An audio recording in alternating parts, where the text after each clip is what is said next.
All right. I think we are being live streamed right now. Hello, world. You never quite know.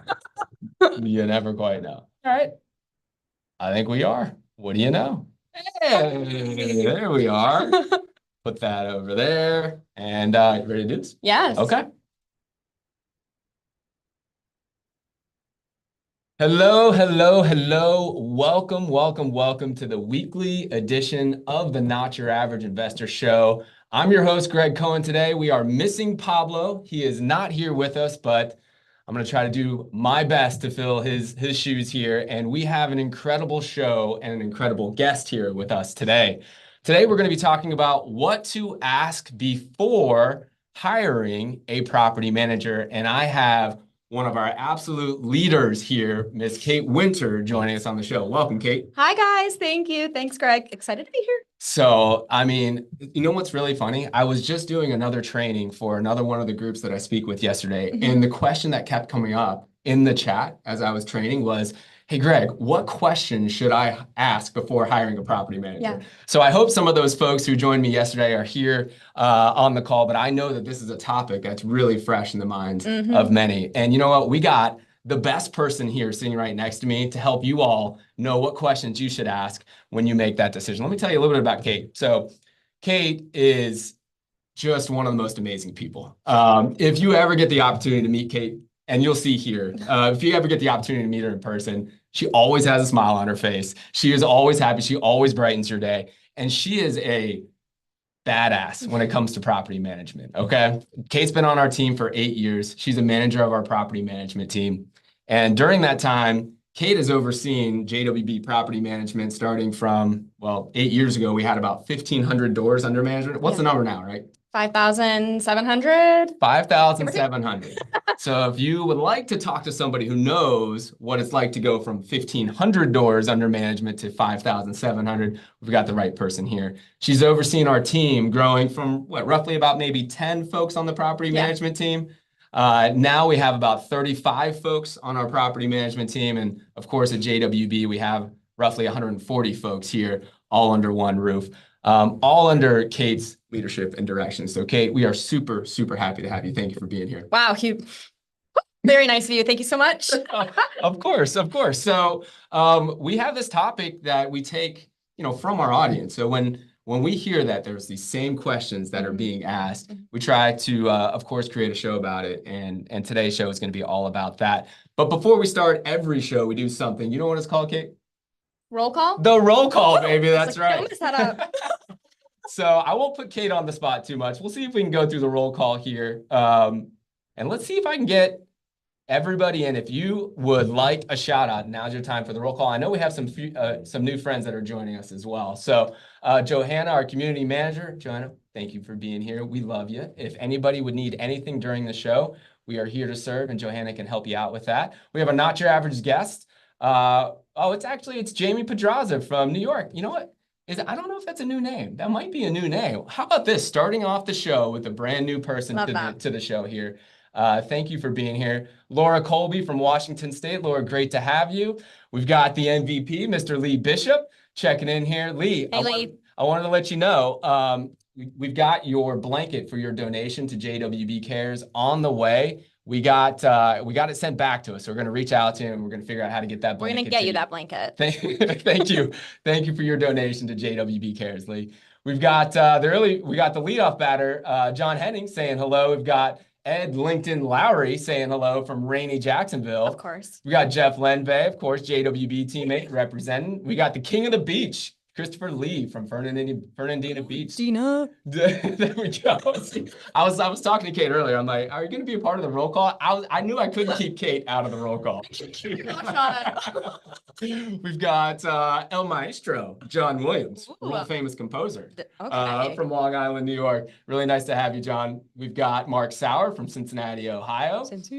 We've got the Shaw man, Nadeem Shah, checking in. Great to have you. We've got HTTN. Good morning. Good morning. Welcome to have you. Great to have you. We've got our regulars, Gary and Rosalind Riley from Murrieta, California. Oh. We regard you. Yes. There we go. Well, way to go. Way to go. We've got the ringmaster, Andrew Barnhill, saying hello. We've got Kevin O'Brien checking in here. Kevin, you know what? I'm going to the motherland here pretty soon. I'm going to Dublin to go watch the Steelers play in not too long. So we'll be getting back to my Irish roots there with you there, Kevin. Great to have you. We've got Nina Swanson. That might be a new name. Okay. Yeah, Welcome might to be the a show. new name. Welcome to the party. Marie Rockoff saying hello to all. Jeff Mirenkow. Jeff, what's the new nickname for you, Jeff? Is it the left tackle? I think it is. I don't know. We came up with a new one here. Jeff, welcome. We really appreciate you being here. We've got Rob Josephine, I believe, from Nova. Is that Northern Virginia? Appreciate you. We've got the Mountain Man, Billy Green from Colorado. We have Red J Fonse from the Inland Empire. Oui, oui. Oui. We've got Linda Evans. Great to see you. We've got the Maven, Leslie Wilson from Denver. You guys are checking in here. I appreciate you guys for being here. Look at this. You guys make time for us every single week, and we appreciate it. We've got the patriarch and the matriarch of the first family of the Not Your Average Investor Show, Ken and Carolyn Moline. We salute you. Yes, of Very course. good. Very good. Oh, man. Eric Kylo, another new name. Welcome.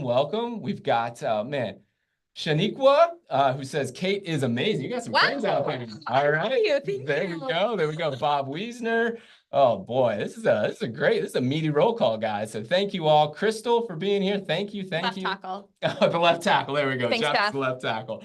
All right, guys. Well, we're gonna jump right into the show today. And what I thought would be most helpful for all of us here is if we position the show in a way where we have this incredible resource. How about I take the lens of a rental property investor and I start to either ask the questions that a rental property investor might ask, or at least kind of ask the questions that we should be asking as rental property investors, and let Kate educate us all on the types of questions we should be asking. And of course, what is that standard answer that you're looking for? It's maybe not a standard answer. I can tell you it's not a standard answer out there, but what's the standard that you should hold and say, you know what, that's a property management company that can perform well for my assets and make this a great experience. Yeah. So I'm gonna do my best to do that, and we're gonna let Kate just be herself and help us all understand how important this is as a property manager. You ready? Sure. Okay. Let's go. All right. So I think, in my travels of speaking with investors across the country, getting to meet new investors here on the show, and there are certain themes. And I think most of the time when people think about hiring a property manager, it's usually too late. It's usually after they've already purchased a home, or maybe they've had a negative experience trying to manage their own property. And so they're behind in the game. And then what I also notice is they tend to ask the wrong type of questions right off the bat. What would your experience be with maybe when people come to us on the property management side looking for property managers? And then what types of questions do they ask? And are they right ones or are they wrong ones? Yeah, I have experienced this lots of times at like networking events where potential clients are coming up to us, owners of properties, and the first questions are always like hands down, what do you charge? Like, what are your management fees? What do you charge on maintenance? Like, what does that all look like? What am I going to owe you for this? And that matters. I mean, you do need to know what those numbers are, but at the end of the day, that doesn't cover the most important pieces of like how that property management business is really going to perform for you. So yes, should be asking those, but should be asking probably a little bit more than just that. Yeah. So your normal property management questions that you may be thinking about asking, sure, they're important. You have to ask those. But if those are the questions that you're making decisions on, you're focusing on the wrong things, I think, by those questions. So those might be questions about management fees. A common one would be, what do you charge on maintenance items and things of that nature? Everything about like something that's transactional is usually what gets asked on the front end, right? Usually tied to money. But we know that ultimately here, this is an investment that you aim to hold on to for a full market cycle, 10 to 20 years. So if people are just asking these transactional items that are tied to money, what are the types of questions that they're not asking? What questions would you recommend they start to ask in addition to those types of questions? Well, I think it's important to know what your goals are as an owner, right? And what you're wanting the outcome of this property management company, and seeing how, hey, what are your goals as a team? How is your team structured? Like, how is what you do as a business and how your team performs, how does that align with my goals for you managing my property and making sure that there's alignment within those things. Have you ever been asked that at a networking event? No, no, I haven't. When you get asked these questions that are more transactional about management fees and other things like that, this is how I feel. Mhm. Sometimes I'm looking at that person who's asking the question, I'm just like, oh, you know what? If you're just only asking these questions, your chances of making a good property management decision is pretty slim to none. Yeah, it's so true. I'm like, you got to be asking about me. Like, what do I do? What does my team do? How can we perform for you? Like, I'll tell you. Yeah. Yeah. So, all right, we'll get the blocking and tackling questions asked and answered now, but what we really want to do through this conversation is help you see the questions that you really should be asking that you're probably not thinking about asking. So standard things like management fees, right? Yep. Do you want to tell people about our management fee structure just to kind of get it out of the way? I think something very important that is a value of us in our business is we don't get paid unless owners get paid. So our management fees are 10%, and that's only on rent collected, not rent charged. So that's a really important question to ask. Do you collect management fees on rent charge, which means, let's say that your home is sitting vacant. Let's say it's vacant for 2 months. That property management company may be charging 10% every month when they're not collecting rent. That is not something that we do. So I think that those are important clarifying things. And also, like I said, making sure that there's alignment in those two areas. 100%. Goal alignment is something that I know we're going to talk a lot about today because that's what we talk about all the time within the walls of JW. Yep. That's how this company was built. It's about doing things different because the normal property management model actually doesn't have alignment of goals with the people that are being charged for those services, which is a challenge. So, all right, so we charge 10% of gross rents collected. That's kind of a standard fee out there. It's very important, as you mentioned, to only be charged when we're actually collecting rent. Right. So that's a takeaway. Talk about maintenance upcharges. Do most property management companies charge for maintenance items on top of the maintenance item? Yes, they do. So I'm probably getting ahead of myself here, but I was at Jax REIA. It's a local investment group in Jacksonville. And an investor was like, I don't understand. I've been told that there are companies out there and they will always tell you to replace your HVAC system. Like always, always, always. And I don't understand. I had this like light bulb in my head. I'm like, oh, it's because they make money when you have maintenance. And that is not the way we're structured when it comes to work orders that come up when the home is occupied. We have goals to keep costs low for you. We have goals to get second opinions and see if we don't have to replace it. Maybe we can repair it and that will keep your costs lower for you. Like they're all tied to the investor and their returns. So important to ask if they charge on maintenance. And if there's an upcharge on that, a lot of companies will charge 10 to 20% in addition to whatever maintenance costs you're going to be spending. There you go. So kind of industry standard around there, as Kate mentioned, is an upcharge on whatever your maintenance item is. On top of that, a 10 to 20% upcharge. That is the property management company's fee. Okay, so very important to ask if that is a part of that. Now that's a transactional item, but it's also a goal alignment item. And that's why it's so important to understand that, right? Well, the way that we would look at this is, ultimately we want to help you reach a financial outcome. We want to avoid the most painful parts for our clients. Is a maintenance issue a painful part as an investor? Yes. 100%. Yeah. Why are we going to pour salt on the wound and then charge a 10% or 20%, upcharge on top of that? Because then it also leads to questions about the recommendations that we make and how we solve maintenance items. We don't want you thinking that every time that you do need an HVAC, we don't want you thinking, well, JWB is going to make $300 on that or $500 on that. So these things are, important for us to understand.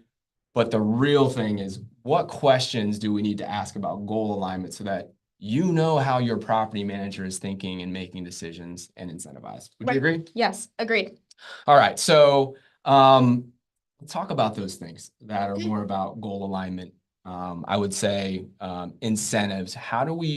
What would you say if you could construct a conversation at a local networking group for somebody to come up to you and say, hey, I'm interested in hiring a property manager, and they could ask you a question right off the bat? What type of question would you like for them to ask? I think it would be really important for them to ask, like, how is your team structured? What are their goals? How are they aligned with what my goals are? And then kind of break it down from there, right? Like what are you looking for on the maintenance side of things? What are you looking for when it comes to rent collection, and making sure that there's alignment in all of those areas? Gotcha. What would you say What would you say a bad answer is to that? From a property management. From a property manager lens, what's something to watch out for? If somebody was to say, hey, help me understand more about goals, your team structure, your alignment, how is the property manager making more money when me as the investor is making more money? What's a flop answer for a property manager? Well, if they don't track any of that, then that is like a red flag. You want a business that cares about collecting rent for their clients. You want a business that cares about doing right by the client when it comes to maintenance items. And if there's no goals or data or anything that is tracking that, then how are you to know that they're tracking those things, that they have you in mind, and that they're correcting and identifying things when there are issues and making sure that there can be improvements? Like if there is nothing there, like, ooh, red flag number one. How many times have you seen another property management company that doesn't track anything that's important? Pretty often. Yeah. They're a little overwhelmed by how much we track. Is it hard for us to benchmark against other companies because Yes. people just don't track anything? Yes, it is. Yeah. So it's and really what it is, it's not many people, especially 10 plus years ago, set out to create the very best property management company. Mm-hmm. You had a lot of real estate agents that became accidental property managers. Mm-hmm. And then you had a lot of people that were investors or whatnot and became accidental property managers. Yep. And you really didn't have companies that set out to say, hey, you know what? I'm going to build this business the right way. Mm-hmm. It's very, very small percentage. Yeah. And so as we now are in this place right now where there actually are many bright minds, many companies that are putting a lot of resources to it, you can start to see the difference between the old way of doing property management and a different way of doing property management, which is exciting for the owner. It's exciting for the investor now that you do have options for companies that do track and do measure and do build a business successfully. But like Kate mentioned, make sure you're asking these questions and looking for answers like this. If you see an answer where nobody's tracking anything, kind of put them in the bucket of old way of doing it, probably a broken property management model that's probably not going to lead you to your success. Certainly. So, all right. So let's talk about some of these things that you measure here. How do you know as JWB property management, how do you know that you are performing for that asset and creating a great experience for the owner and the resident? What are the things you measure? A lot of things. There is so much that we measure. On the maintenance side of things, I mean, we're measuring how long work orders are open for, because we think that tracks experience, and also how soon we're resolving an issue for a client. We track on the front end, on the maintenance side of things, when people are calling in any maintenance items, seeing how many items we're able to help them with troubleshooting. So similar to that question we were talking about earlier, how do you handle maintenance? Do you upcharge on maintenance, right? Some companies are incentivized to do more maintenance. Our team is incentivized to solve a problem for a resident without having to send a vendor out. So what that means is, let's say that you call in and you have power out to a room. Okay, let's go walk over to your electrical panel. Let's open up that breaker box. Let's flip that switch. Like, very simple, easy things that I always tell my team. I always tell any resident that I've spoken with, like, I would never ask you to do anything that I am not comfortable doing. I'm not a handy person. And doing little things like that. So that is an example of something that we are always pushing to do. It's never anything that I don't want to cause any alarm. Like, we're not telling them to get the tools out and open up your AC. No, not at all. But those little things are really there to help prevent and also provide a really great resident experience at the same time, because then they're not having to have a vendor come out. So that's two things on the maintenance side. You want me to dive into? I think I know how much you love managing towards success based on metrics. I know how much I see you smile every time that we're presenting in TMM and you're sharing the metrics. So why don't you share maybe some of the most important metrics that you think, and then give the answer for what is kind of the standard. What should you look for as a response as well? Sure. I mean, on the maintenance side of things, we track what we call it solved over the phone, meaning how many work orders that we open are we able to have the resident solve with quick troubleshooting.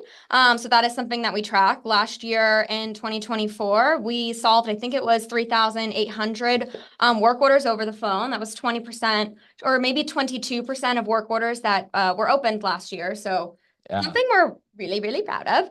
Looking at those stats, 3,817 work orders solved over the phone. Yeah. So that's not even total work orders. That's 22% of all of the work orders. Yes.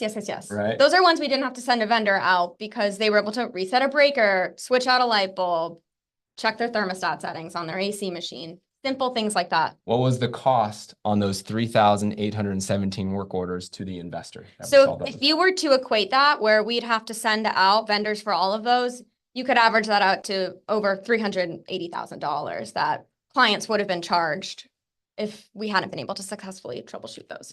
Clients were charged $0. And Kate and her team saved our clients over $380,000. And it comes back to alignment of goals.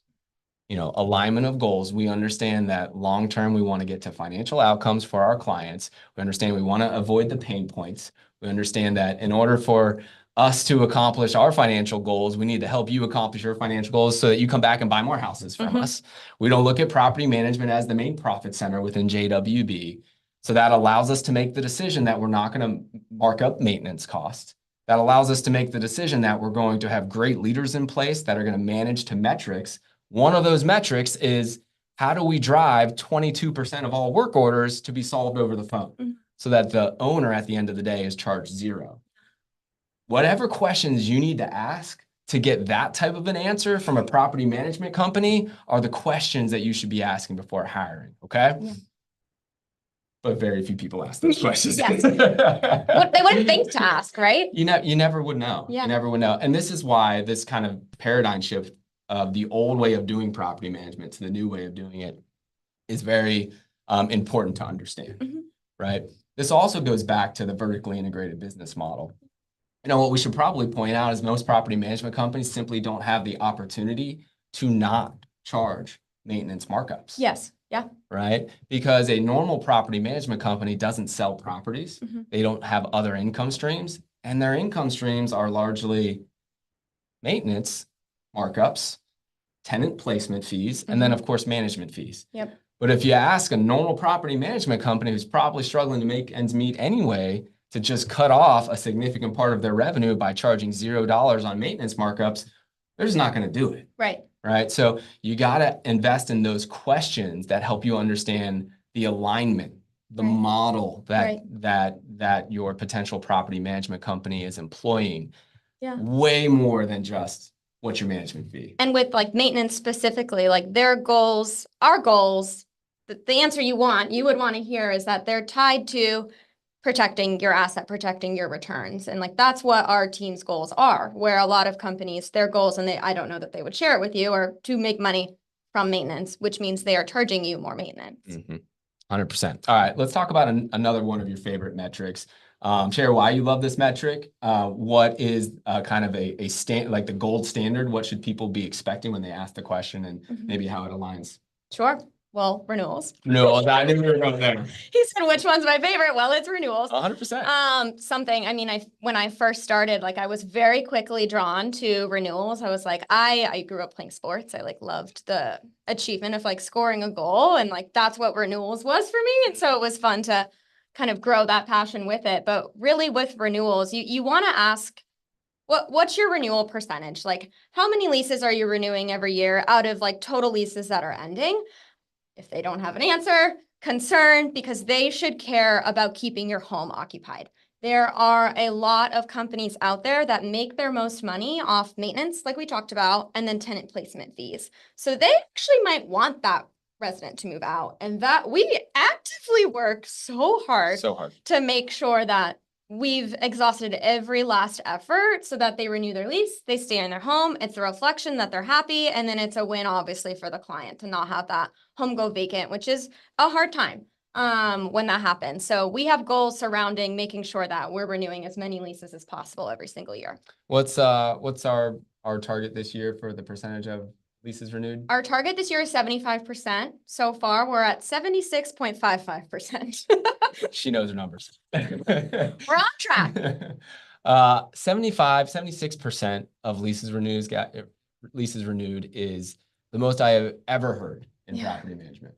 Now, part of that is because whenever I ask other property management company, what is your percentage of lease renewed? It comes back to the problem that they don't track it. Yeah. Yeah. And then the other part of it is if they do track it, I'm hearing percentages of like 30% or 40%. Yeah. I mean, 75%. So how, again, we're trying to position this as questions for people to ask so that they can get the outcome. Yes. What questions should people ask about the way that you get leases renewed, or how do you Yeah. guys get leases renewed at such a high clip? I think a good way to go about it would say, okay, let's say one lease is signed, lease ends on this date. Like, what is your team going to do before that lease ends? Like, when are they gonna reach out? Are they gonna try to renew? Or maybe you don't even ask if they try to renew. You just say, what do you do before lease ends? Like, our answer would hands down be, we're renewing that lease and we're reaching out to them 6 months before their lease ends to try to get that conversation started, and get them renewed as soon as possible. If they're saying, well, we're going to prep them for move out, make sure we get ready, and they're already talking about move out, that's probably a red flag there because their priorities aren't aligned and wanting them to stay in the home. Mm-hmm. Yep, 100%. Okay, so then in my experience as a rental property investor, some people may say, hey, you know what? We're going to keep people in the lease, but we're going to give them reduced rent to do it. How would you respond to that? Is that an acceptable response? They're keeping people in the lease, but they're going to lower the rent. Yeah, or they're not going to charge market rent for the lease, lease renewal. We are always charging market rent. So that is something that is a great question to ask. Thank you. Yes, you definitely want to ask, like, what are you charging when a lease ends and you're renewing that lease? How do you determine what that rent's going to be? So we pull comparable market analysis to see what rent would be at that time. And we make sure when we're renewing that we renew at that market rent amount. So lowering rent is not something that you may want to hear, but sometimes if worse comes to worse, I understand that sometimes that may be the only option to keep a resident. Sure. And you know what? Listen, not everything is perfect. And sometimes you want your property manager to make a decision that is in the best interest of you and your resident. And we want to have some flexibility to do that. But I think what's really prevalent in the property management world is property managers place a high value on keeping homes rented. And keeping homes rented is important, but keeping homes rented is not the same as delivering a return on investment. Right. Right.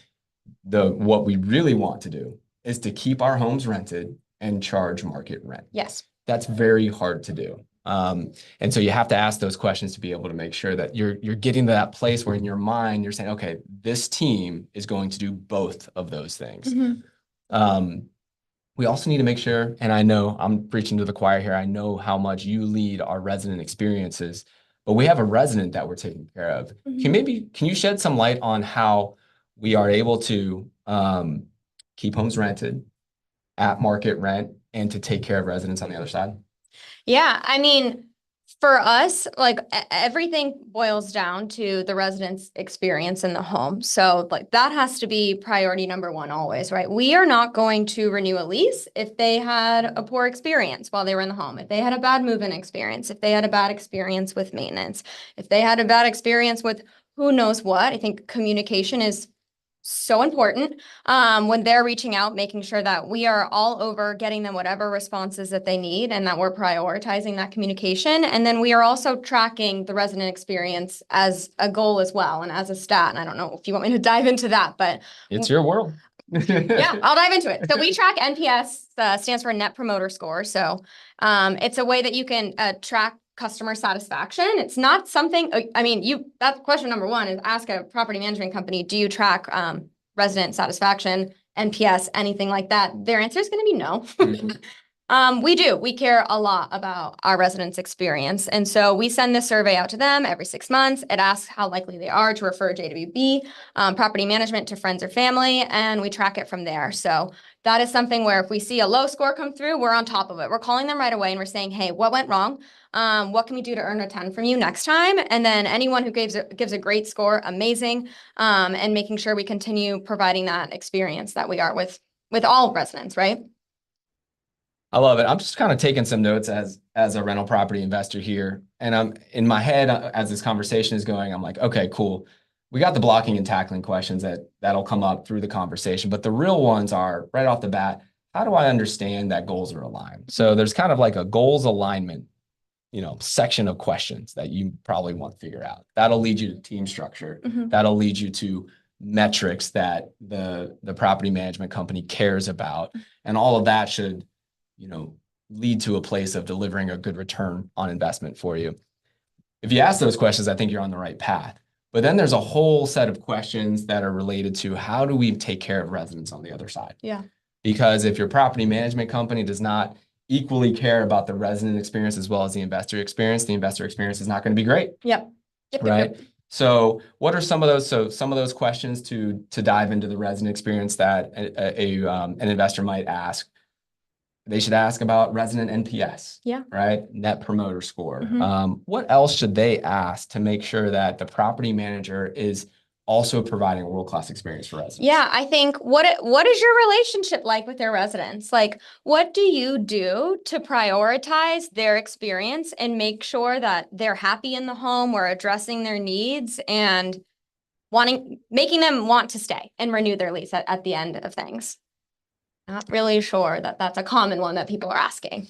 Well, what are some of the things that an investor should expect from that property manager to improve the resident experience? Maybe it's not every property manager has to do what JWB does, but what are some of the activities that you should expect that an investor should expect a property manager to do? I mean, we have a set of service standards for our team and our residents and what they can expect from us. So for us, we're saying you should expect a response if there's an emergency within 24 business hours, without a doubt.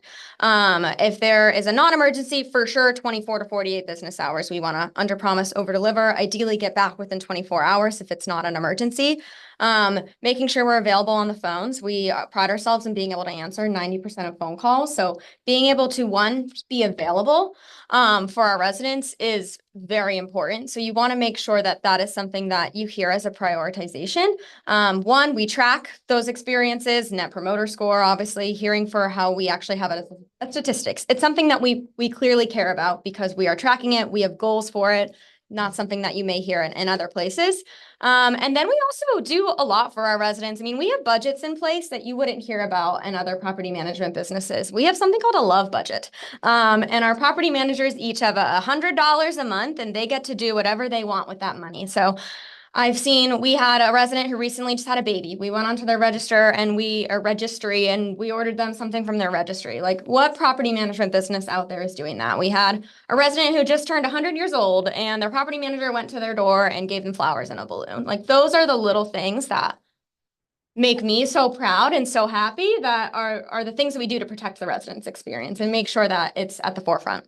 100%. And it's really wonderful that we have Kate here to share the resident experience side of this, because as investors, we tend to only think from the investor lens. Mhm. But unless we have this opportunity to build up these relationships on the resident side, the investor side doesn't work. Right. And just the scale at which we're able to impact lives truly from the resident lens is incredible.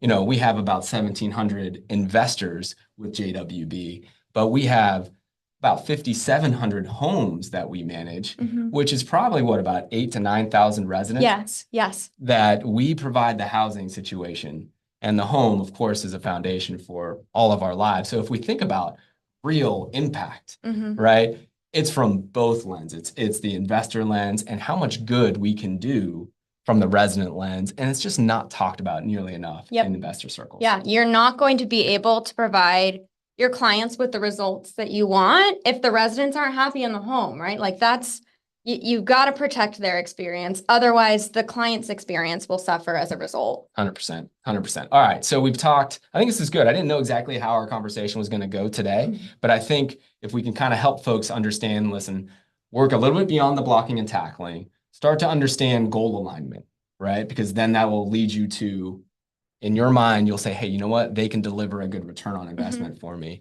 Then working down the line, hey, how do I make sure I check the box to know that they're not just taking care of me as the investor, they're also taking care of that resident on the other side in a similar fashion. Yep. I think that's really helpful. I also think that there's more here that we can kind of help other folks kind of understand how we do it a little bit differently at JWB. Yes. So I would love to dive into that. Before I do that, though, it's about halfway in. And guys, I already see a number of questions here. So this is awesome. When we have Kate here, I expected us to get a ton of questions here. So we are. What I would encourage, if you have any questions, go ahead and fire them into the Q&A. Let's go through maybe half the questions right now and knock those out. And we'll save the rest for before the end of the show. But we're going to leave maybe 5 or 10 minutes for us to go into a little bit of a different way of doing property management that Kate's going to enlighten us on. Okay. So we got Bob Wiesner who asks, how are you, excuse me, how are you using or going to use artificial intelligence tools in order to improve JWB property management? I've never heard of AI. Have you heard of AI? No. What does that stand for? How are we? And I'm not sure if you are ready to talk about that. I know there's a few initiatives. Do you want to talk about that one? Take a stab. All right, I love it. We are testing this out right now on our leasing side of things and using AI to help on the front end for phone calls and ironing out questions so that our leasing agents' time can be able to be better used and create efficiencies. So we're starting. We're dipping our toes in. We're not going to go head first. But it's something that we're starting, and right now we're starting on the leasing side of things. We're going to see how that can help them rent more homes, find better quality leads and prospects. And so I think that's where I would say we're starting, and then we'll see where it goes from there. Yeah, it's been an initiative for us to take a step forward on the AI side ever since last business planning. Even before that, of course, we took some measured steps from a company perspective to lean in. But, last October, as the guys and I were sitting down, we said, this is the time for us to make some big investments in there.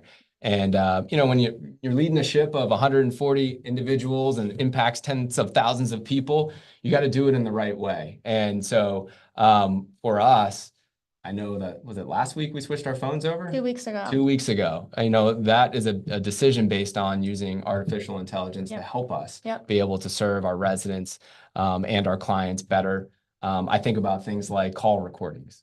Call recordings will now have the ability for us to not just record the call to ensure great service, but it will also allow us to save time as our managers and our supervisors and our leaders are training our team. So, there is so much that we can do on the property management side, and I think we'll continue to make investments going forward. So, Bob, thank you so much for that question. Thanks, Bob.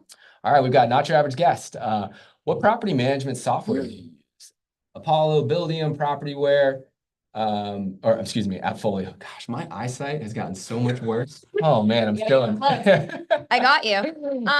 I can take that. Go for it. So we are unique. So there's not many businesses out there like us that sell turnkey investment properties, manage, do construction, sell homes, have private lending. So we used to use Propertyware, but that was just the property management side of things. Our experience with Propertyware was okay. But then we had every department was in a different CRM. And so the company invested a lot of money, probably 5 years ago at this point into Salesforce to basically build our own CRM out to where we can have everything in one place, create a lot more efficiencies, and be more aligned, have a lot more automation. So we use Salesforce, and that has allowed us to have every single department within one space, and have a lot more transparency and visibility, which has been really great. 100%. Great question. And thank you, Kate. So our friend HT says, do you charge a separate project fee on maintenance items? That's a good question. I can take that one. Yeah, okay, sure. Yeah. So on maintenance markups, when you've got a vendor that's coming out, we do not charge a maintenance item. Now, sometimes there are construction projects that require a maintenance markup, and that's really due to the time and the scope of the maintenance item. So property turns are a good example. Property turns, there is going to be a markup because in a property turn, there's usually 3, 4, 5 different trades that are all getting in a very short amount of time. And there's management time, real management time to be able to do that. So there is a project management fee on items that require construction management services.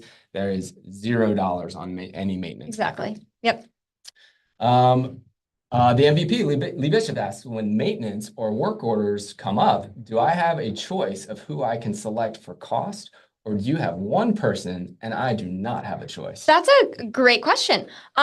We have a large vendor base, and we try to make sure to have multiple vendors within each trade. Something really unique to JWB is because of the market that we have here and how much work we're able to provide to a lot of our vendors, they have very low pricing for us that they're able to meet because we're able to provide them a lot of volume. So a lot of our vendors that we actually work with, yes, the answer is yes, we have multiple vendors for each trade. But we usually have line item pricing. So we would know if HVAC vendor 1 is quoting this and it's agreed to our line item pricing, then HVAC vendor 2 should be quoting the exact same thing.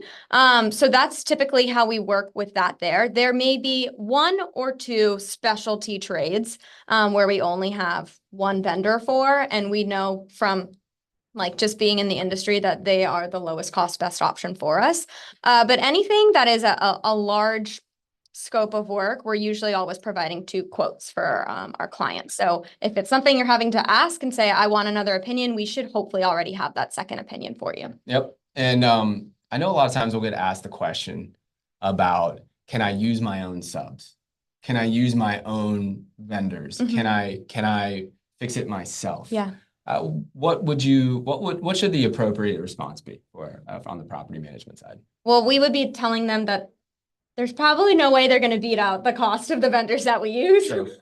Because, you know, we're able to have that really competitive pricing, and we do this over and over and over. You know, we manage 5,700 homes. We are the experts when it comes to that and what you need. And we know the right vendor at the right cost that you're going to use. And it's going to be very difficult and time consuming for you to find the same thing. Yeah. And, you know, there's a lot of liability for you to True. fix items yourself or to hire your own people who might not be licensed and insured. So if you are getting prices that are somehow lower than JWB's, you know, our experience is most of the time they're not checking all those boxes off. And then there's liability there for you. There's liability there for us as a property management company as well. So kind of standard answer is the reason you're probably coming to a property management company like JWB is because you want them to handle everything. Right. You want it to be passive. Right. And it's just not as simple as, hey, listen, if I can get a lower quote on this one item, can I use my guy? Many investors don't understand the liability that they take on and the property management company takes on. So, you know, a standard answer probably will be no for a property management company that has been around for a long time and operates. You know, we have to hit a standard as JWB property management that not every other property management company has to hit. When you only manage 30 properties and you can fly a little bit under the radar in some things, you know, you maybe can cut some corners. So keep that in mind. If a property management company tells you, no, I'm sorry, you're not allowed to do your own work or you're not allowed to use your own vendor, it's a conversation to be had for sure, but it might be in your best interest to go with that property management company. You could probably get it done for less than you. And then Nadeem, the Shaw man says, ask the property management company, how do they set rent? So how do we set rent? Well, so very similar to what I was talking about at renewal. We work off CMAs, so comparable market analysis. That's looking at what's rented within this market in the last X amount of months with the same bed bath count, square footage, is there a garage, etc., and then pulling it from that. So like true market analysis is how we set rent. Okay, love it. I love it. And it's really cool when you work with a property management company that has some scale, because rent comps are hard to find. Sales comps are easy to find. They're on the multiple listing service, but not every home that's rented is added to the multiple listing service. So it's hard to find rent comps. The best way to find a rent comp is to work with a property management company that is renting homes by the dozens in that neighborhood every single month.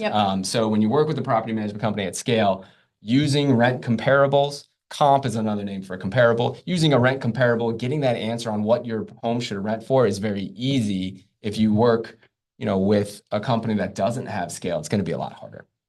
All right, we got one last easy question here, and then we're going to get into this last topic, and we'll save some time for topics here.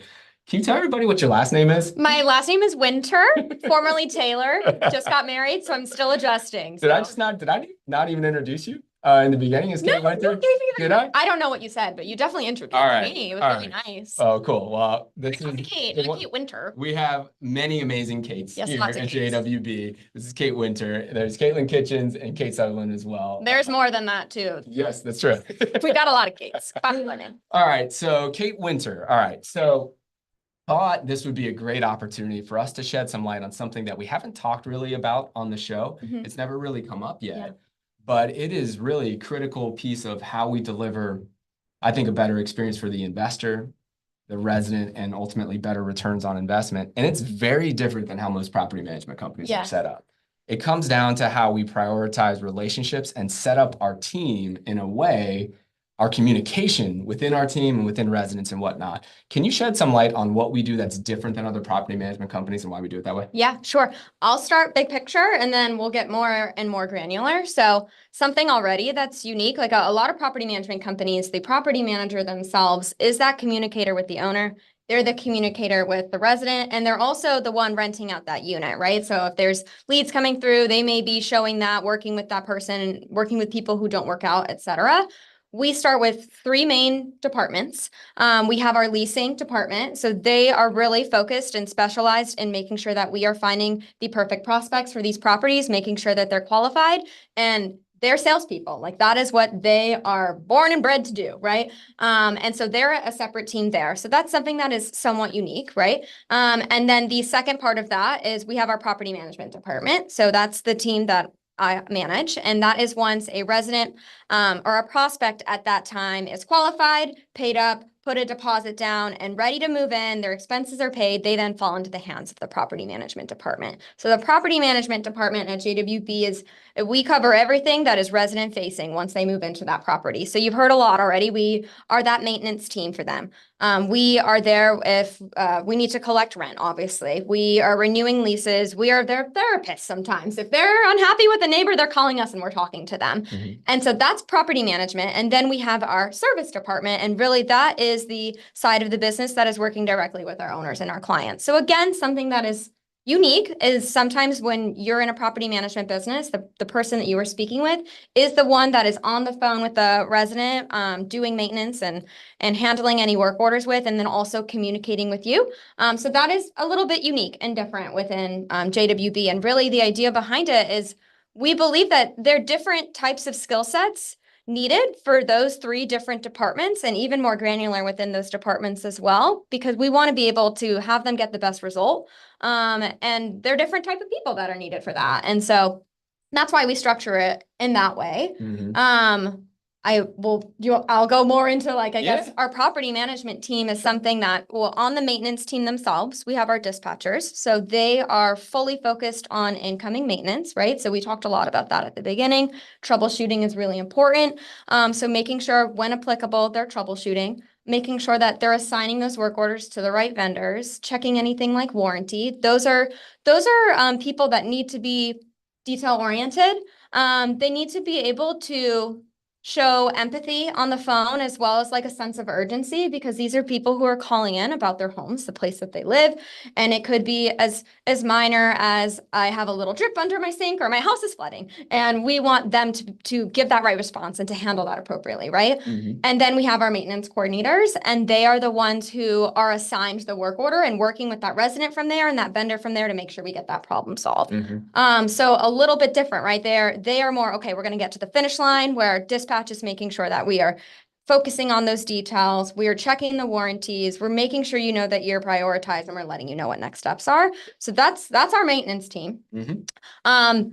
It's even unique that we have specialized roles within a maintenance team.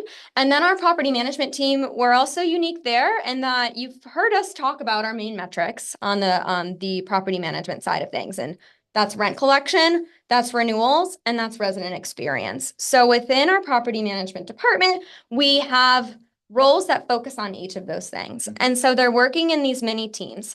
And if you're a renter of ours, you're going to have a team dedicated just to you that are focused on those three things. And one, we have the renewal person. And I think that that's where we call them our renewal coordinators. Fancy. Their goal is to renew leases as much as possible, right? And it is a game changer when you have someone who's focused on, like, laser focused on renewing that lease versus if they're juggling a bunch of different things at once. Like, even if we had property managers doing maintenance, which is how most companies work as well, as property managers do maintenance in addition to all of these things.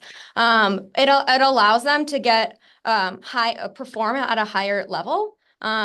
create more efficiencies and be able to provide a better experience for that resident because they're kind of the expert in that area. I think an important thing I do like to say though is they're all cross-trained to cover for each other because we never want a resident to call in and say, oh, they're not available. No, I can help you renew your lease right now. I'm rambling, but here we go. So I'm not even done. We also Keep on going. We also have a teammate focused on rent. So they're focused on calling any resident with a balance, making sure that we try our hardest to work with them. If we're getting to a point where we have to file an eviction, making sure that we are prioritizing that, we are working with them, letting them know next steps. Again, an expert in that. And then we have a teammate who's just truly focused on resident experience. So they're the ones who are working to get that NPS score up, working to make sure if there's any escalations, I'm stepping in and we're making sure we're taking care of you every step of the way so that you're happy in your home. And once your lease is coming to an end, it makes that job a lot easier for that renewal coordinator. So that's how we're set up and structured. Way to go. Way to go. You nailed it. I knew once I get you talking a little bit about that, like you're going to share what's on your heart. And, so taking all that and thinking from the lens of a rental property owner who's about to ask these questions, the big things that I'm picking up on here are two big things.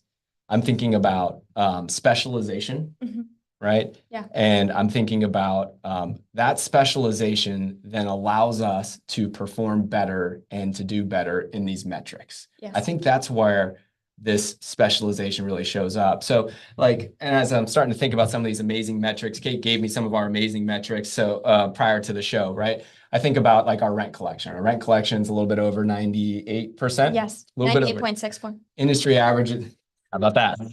Industry average is about 90%. So, if you are working with a property management company who is wearing a million different hats and is not specialized, you should be expecting about 90% rent collection. By specialization, we're able to have the best of the best on our team in the right role, becoming experts in their role. And then through those activities and that alignment and that structure, we're able to deliver 98.64% rent collection, right? I was thinking about percentage of work orders solved over the phone. Do we really think that if you're a property manager and you're renting the home out, you're collecting rent, you're managing the home, that you can also have a metric to solve a certain percentage of your work orders over the phone? Oh gosh. No, but because there's specialization, we're able to save investors over $380,000 just in 1 year from that specialization. So there's a number of different ways to kind of skin the cat when it comes to property management. There's the old way and there's a new and different way. Right. And specialization is one thing that allows us to do that. There's also a different component here. So what's different from the way we've structured it? There's specialization. There's another thing too. And it's who talks to the owner. Sure. Right. Yeah. So on our property management team, Kate, do you ever talk to our investors? Never. Well, it's Except networking. Today and the networking events, right? But in your daily activities at JWB, Correct. No, not when I'm usually in the office. Right. Our client service team does. There is another robust team here that is there to serve our clients. Can you explain that dynamic and why it works well? Yeah, I think if you hear this, you could maybe have a little bit of what about I'm only talking to someone who doesn't have their hands on the property. They're not talking with the resident. They don't have eyes on the home with that work order. Maybe you're a little hesitant, but I think it's two things. One, right? We talked about the specialization, but something that is so important to us is that transparency and great internal communication within our departments. We are all on the same floor. We are up and talking all of the time. And we always encourage hey, if you have a question, don't email them, just go walk up to them. They're literally right there, right? And so I think that's something that is really important to us and something, we talked about earlier with our new not new, we've been in Salesforce for a long time, but everything is visible to everyone. So if, our portfolio manager is on the phone with a client, one of you, and you want to know what happened in 2015, they can literally go to that property. They can look in 2015. They can show you any work orders. So it is fully visible and transparent to everyone. And to us, we care very much about our relationship with that service team and making sure that we are communicating well. Something we actually just did with them a couple of weeks ago was a workshop. We did a workshop on work order approvals of, hey, here's how we're currently submitting approvals to you all. What's working? What's not? what information could we provide more to you to set you up for success, to get that answers needed that clients are going to have right when you call them on the phone. So it's very important to us that we're working very well together. 100%. I mean, the amount of collaboration, it comes down to our team and our culture, which at the end of the day, we believe that's the reason why people are more successful investing with JWB. And that team and that culture should also be reflected in the answers that you ask your property manager. And if you want to think about like the dynamic of specialization in your minds, the way it might make sense is if there is specialization, I should require a better metric performance. Yes. And that's how it pays off for you. Okay, we've got 5 minutes and we've got 14 questions. So Pablo does this for me. It's rapid fire for questions. Okay. I stink at it because I'm talkative. Okay. But let's see how well you do. Clearly. All right. So we've got Michelle. Michelle, welcome. New name. Does the maintenance markups benefit the investor, residence, or management company? Management company. Management company. That's why you got to watch out for it. It's not alignment of goals. Eric asked, you mentioned how long work orders are open. Is there a time tracking, days, hours to resolve? Yes, we track average days that a work order is opened. It is 6.7 year to date. It's a number we're really proud of. Last year was 8.2. Not being quick, but I do like to point out that there are some work orders that take a long time. Like if we're requiring a permit from the city, a health department gets involved, those are things that can take months. So when you have 1 or 2 outliers like that, and you can still keep your average days at 6.7, we are quite proud of that. It's incredible. The world famous composer asks, what is the process JWB uses to get leases renewed? Can't be quick with this one. Can't be quick. We reach out 6 months before their lease is ending. We try to get them to renew. We renew at market rent. We try to renew 1, 2, or 3 year leases. We push for long-term leases, and we try to overcome any objection that they may give us, and see what we can do to make them happy and make them stay. Wonderful. I'll add on to it. Okay. Just take a little bit more time because I think it's critical. Okay. I think it comes down to understanding that people don't want to move. People don't want to move. Yes. Right. The idea that people move every single year or two is a sign of a broken system somewhere along the lines. So if we know that people don't like to move, because I don't like to move, you don't like to move, nobody likes to move. No. And people love our city, then we can start from a place of how can we create a better resident experience so that people won't think of moving, and we create a culture and an experience where it's very easy for people to choose to stay because they believe it creates value in their life to stay. And Kate and her team are the architects of that. Nadeem asks, does the management company keep a portion of the owner's balance as a reserve to pay for unexpected costs, or do they distribute the entire balance each month? Great question. You want to take it? No, go for it. Okay. Well, they always have an maintenance escrow on file. At least we do. Other property management companies may work differently, but that is something that you may want to ask to know how much they'd be holding. For us, it's $500. Right. $500 per property. That's right. And that's there to make it a great experience for you. And you always get transparency as far as how we spend your money. If it's below that $500 threshold, if it's above that $500 threshold, we need to get owner approval. So look for answers like that when you're asking your property management companies out there. Anonymous attendee says, I got on really late. Is this recorded for replay? Yes, it is. You can go and find it on our YouTube channel. Just search Not Your Average Investor Show on YouTube. You'll find all of our recordings. You can also go to our website and sign up to receive our information. And then you'll get on our email newsletter list. So you can go to jwbrealestatecapital.com/report is actually a great place to go because you'll download a report that is going to be very, very helpful for you. You can go there, or you can go to the homepage, jwbrealestatecapital.com, put your information in. You'll get the replay link on the newsletter coming out next week as well. All right. Funny how I talked to you about being fast on these lists. The Patriarch says, this has been a year of turnovers for us. We're shocked by the renovation costs at turnover time. Do you perform any intra-lease inspections to ensure the residents are taking good care of our property? Yeah, that's a good one. We have toyed with this. We have done this in the past, and what it requires is a lot of time and effort and cost to complete these inspections to our clients. And found that there was no change because we track everything, right? Like we love data. We love analyzing everything. So basically took a pool of properties where we did do this see what their turn costs were, see what their average maintenance costs are. We did not see a difference, so we found it to just be an added expense to pay for an inspection. However, if there are owners out there that have that, that worry and that concern, it's something that we obviously can set up. And we rely a lot on our vendors too. We have teammates out in the field working on, vacant projects. And if they drive by a JW home and they see a concern, we're relying on them to share that with us. We have neighbors, right? And so we have a lot of eyes out there that can provide that information to us if there are red flags. And sometimes, when it rains, it pours, and Ken has been a client for a long, long time. And sometimes I feel it, when it rains, it pours. Sometimes you have a few turnovers. Sometimes they're a little bit more expensive. So I get you there. We first need to look at what can we do to prevent that? Yeah. Is there a trend? Is there something that we can do? So we've gone through those analyses and looked at inspections, and we did it with our own properties, like Kate mentioned. So the causality of a turn does not come down to inspections throughout the life of the resident, in our experience. However, like Kate mentioned, if it's something that's really important to you, we can arrange for that for your inspections.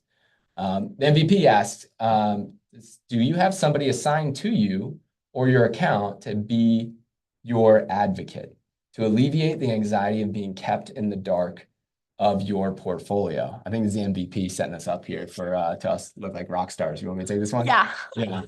So it's the MVP. I love you, buddy. Thank you. What he's talking about is making sure that you have a client service representative in addition to a property management teammate who is here to be an advocate for you, for your portfolio, to look not just at the transactions that have happened that month, the rent collection, if you have any maintenance items or whatnot, to not just look at upcoming lease renewals that we can plan for, to not just look at reserves that you have, which is important, to also look at big picture, are we hitting your return on investment goals, and to help you make decisions to move towards that financial outcome that you have. So that's a whole other show. And that's a whole other part of JWB. And that's on the client service side, which is, where we spend a lot of our time talking, from the investor lens. Yeah. Kate runs the property management side, which is that same type of experience dedicated to our residents. Anything you want to add there? Oh, nope. You nailed it. All right, cool. All right.